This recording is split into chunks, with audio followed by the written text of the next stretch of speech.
Welcome back to Always Learning. What are we doing today? Well, today we're learning how to sew up a seam, how to stitch a seam, how to mend a seam, or how to hem a seam, whichever terminology you want to use. But I've got this old K-State jacket. As you can see here, I have ripped out the seam. And so I'm going to show you in this video how to stitch it up, hem it up, mend it up, or just sew it. And you're probably thinking, well, what do I need to learn how to sew for? Nobody sews. Well, if you can't find anybody over 40, you're probably not going to find anybody that really knows how to sew or do a seam anymore. People just don't know how to do it. They somehow lost that transferable skill from that their parents or the pioneers had. So you're probably thinking, well, what do I need to learn it for? Well, let's just hypothetically say you're a 53-year-old man and you're getting ready for your daughter's wedding and you're the only one in the house. And you bend over to tie your shoes and you split out the seam in the butt of your pants. What are you going to do?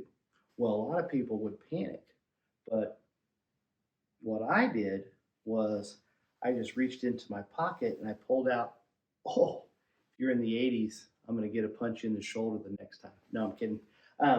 I just reached in my pocket and I pulled out this thing called knowledge because somewhere along the way I learned how to mend a couple different ways a seam. So I just got a needle and some thread and I sewed it up in 5 minutes. I was on my way. So pitter patter, let's get at her. Okay, here's a little pro tip. If you go to a nice hotel, this is the Ritz-Carlton, or a lot of hotels, just ask them if they have any thread kits that you can sew up a button on, and they're free. So sometimes they'll have them in the room. Sometimes you have to ask the maid or the front desk for them. But if you get one, just take it. They'll usually have a couple little buttons in there for your dress shirts, but take it, throw it in your dope kit or your where you keep your toothbrush and that kind of stuff. If you have this kit and you have just like a little pair of fingernail clippers, you don't even need a pair of scissors. You actually have everything you need to sew on a button or to sew up if you rip your pants or your suit. Maybe you're flying to a wedding and you've only brought one dress shirt and you've only brought one pair of pants, and so it's kind of a must that you get those right. So if you pop up a button or rip a tear a seam in your pants with this little kit in your pack, you're ready to go. You don't have to worry about finding somewhere to get it or finding somebody that can sew it up because you know how. So anyway, little pro tip. All right, just so you can see it easier, I'm going to take this white shirt and I am simply going to, it's an old white shirt, I am simply just going to cut I'm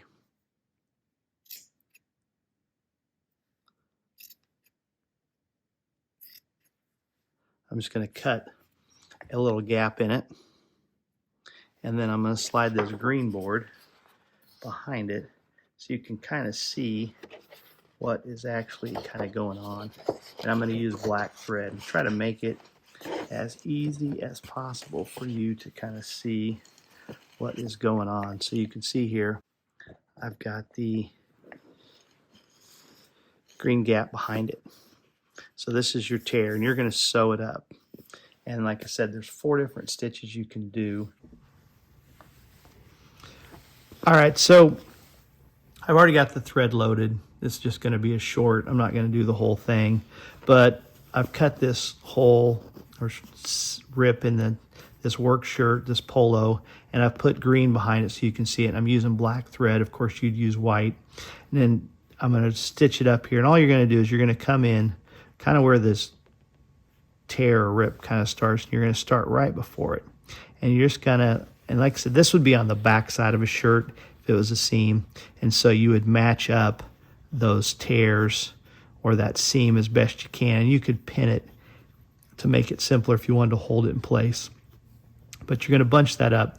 And then we're going to come in where I've got it pinched. I'm just going to come in on both sides, right kind of where it starts, before it starts, and come through it. And as I pull through, I'm going to find and spread that thread right by the knot, or it doesn't really matter because when you pull it tight, it will.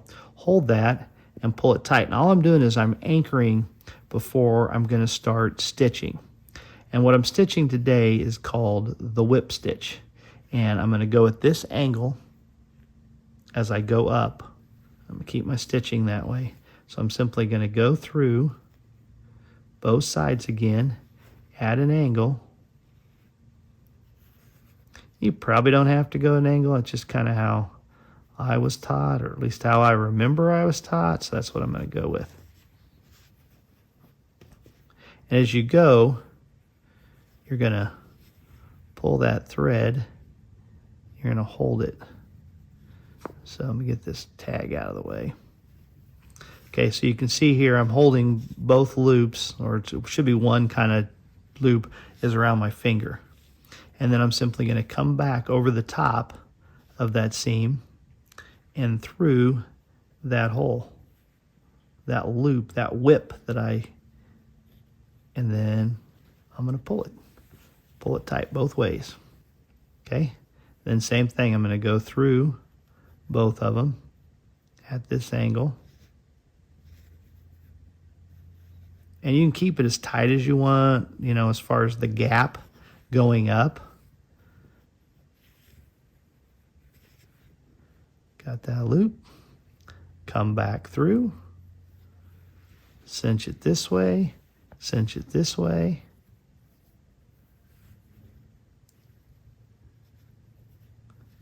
Go back at that same angle going forward.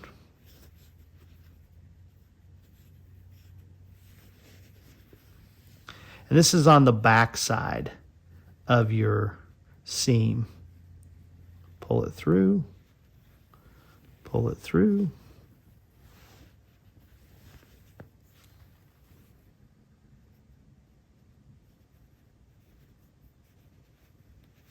Same angle. Back through. Hold it and pull it, hold it and pull it.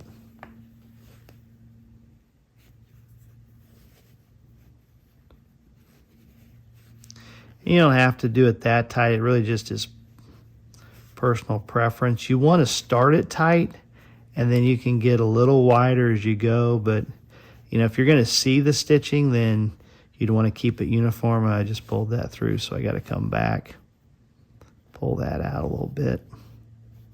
Use my needle. I'm going to make that loop now. So I got that loop again. Come back through it. But you'll figure it out. Like I said, minimal risk. So if you mess it up, you simply just cut your thread, take it all out, using your needle kind of to pull it out gently, and then re-sew it. Once said, both of them going at this angle again.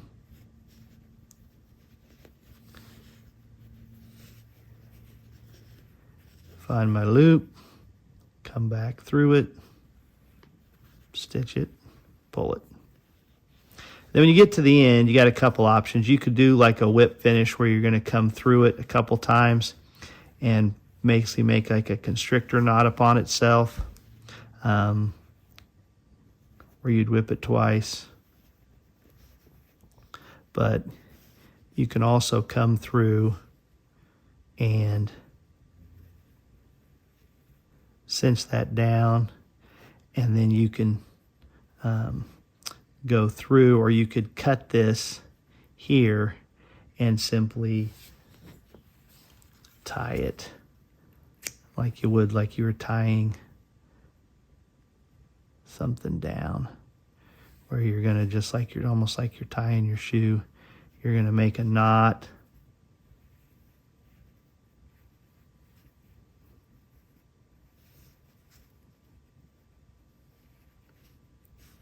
Tie that down.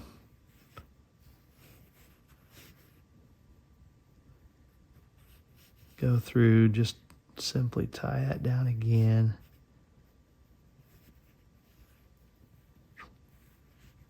And there you go, cut those off. And you're done.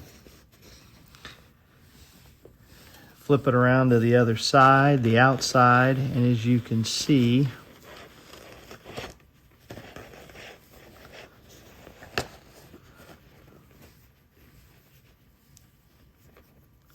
that's what it's going to look like. And you can see it because we've got black thread in here, but it's bunched a little there where I got a little tight, but as you can see, there is the seam. but if it was white thread, you'd hardly even notice. It just looked like a regular seam. And this one's crooked because I cut it. The material's really stretchy, but on a normal ripped seam, it's going to be pretty heavy, and it's going to be double layered on most shirts. So anyway, that's it. That's the whip. That's the whip stitch. Thanks for watching. Like and subscribe. And there's the after. I went with a ladder stitch, not the best, but it will hold. And it's done.